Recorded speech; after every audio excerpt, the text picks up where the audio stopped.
I just care about if you're a good person or not. You know, I just care about what kind of people we are.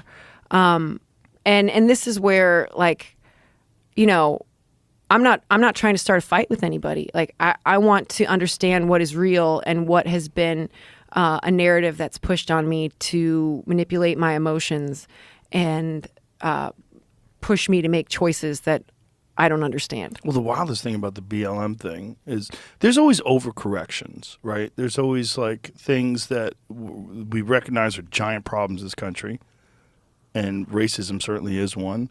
And then things go so far to one direction, and then they bounce back the other direction. The problem with that is, like, you don't want it bouncing back into the area of accepting racism. You don't ever want it to be pushed in so far to one way that it becomes popular to bounce back the other way. No, what I care about are things that are called racist that shouldn't be, like math. Right. Like, I'm talking about that stuff. That kind of shit. And like where it's become maniacal. The problem is it also becomes something that people barter in. You know, you whenever you have an issue that's a cultural issue, you're going to have people that are essentially like mercenaries that use whatever that cultural issue is for their own personal gain, for their own, and you know, that's one of the things that people saw with BLM was where all the money went. Well, yeah, that too. Yeah. I mean, where did it go? A lot of it's missing. A lot of it was spent on houses for the people that, you know, were a part of the movement that now live in mansions. Originally, what was it supposed to be for? Community-oriented things? But the problem is whenever you have any sort of charitable organization, you have people that are actually being paid by that organization. And, like, how much should they make? And then, like, where is that money going? How is that money being allocated? Who gets to decide? If you donate $1 million to an organization, that organization has $1 million. Do they have a mandate very specifically as to where they can apply that money and not? And it turns out in some cases, no. Right. And people were donating because they thought it was a good cause and the right thing to do, and it made them feel better to donate. Yeah, that's what I'm talking about. Yeah. That's exactly what I'm talking about. Like, I did those things, and I didn't understand them other than I just felt so bad. Right. You know, and that's where I wanted to take control of my life in that way, of just like, I want to know what's going on. I want to know what I believe in. I want to know what's real. And I want to read and have my own life experiences and talk to people if they want to share something with me so I can understand your perspective, you know?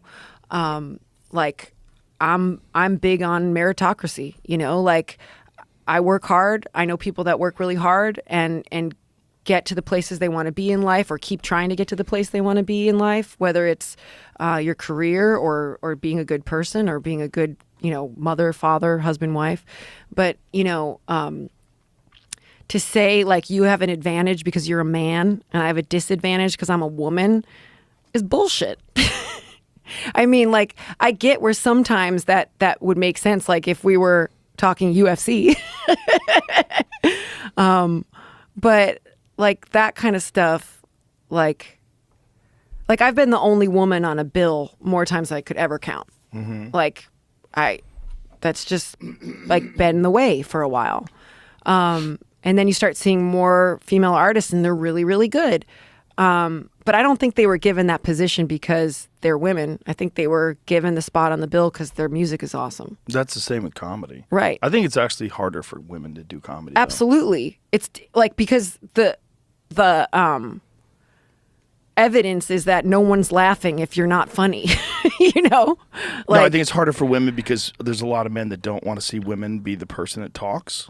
So like when a woman goes on stage and she's commanding all the attention, a lot of men, I fucking could do that. I should be doing that. Women aren't funny. Like, there's a prejudice about women being funny. Yeah, sure. Yeah, there definitely is. There's a prejudice amongst men that some women aren't funny.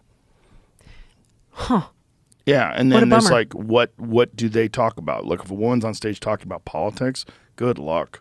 It's hard enough for a man to talk about politics, but when women talk about politics, again, there's a certain percentage of the male population in particular that don't want to fucking hear it. Right. You know? You want to change the subject? No. I just think it's a more difficult road, but a lot of women make it. And, you know, those women are very popular. Yeah. But comedy is a meritocracy in that if you are funny, you will, and it gets out there and people get to see it, they will come see you. Yeah. And if you keep working on it and you keep writing new stuff and keep putting out specials, Yeah. you will have a career. Yeah. And there's a lot of people that don't have a career and they attribute that to sexism in some way. And, I go, well, did you do everything you could? Are you sure? Did you improve? Did you write a lot? Did you work on your act? Were you self-critical? Were you objective? Did you analyze your material and rework it and hone it down to a razor's edge? You probably didn't. Right. And you're probably mad, and you're probably trying to attribute all sorts of external reasons as to why you're not as successful as other people. That's the point. Yeah. Yeah. There's always going to be that, but then there's always going to be people who rise, and most people will look at those people that do rise and see, especially if those people are very dedicated and they worked hard, they go, well, there's obviously a merit to that. Yeah. Well, these are the standards I have for myself. Like the way I see the world is like, I can't make excuses for my shortcomings or my inabilities or failures and say it's someone else's fault. People love to do that. I know. It's a fucking sport. Yeah, well, that's where you pretty much lose me. Yeah, it's just you're wasting so much time too, and it doesn't work. First of all, people don't believe it. When you blame other people for your lack of success, other people don't believe it. They let you talk, but they don't believe it, and they don't respect you because they know that you're looking for excuses, and they'll listen, and they may even agree with you, like, yeah, you're getting fucked over, yeah. Right. But really, it's how you behave, what you do, how you think, how you go about doing things, Yeah. whether or not you can work. Yeah.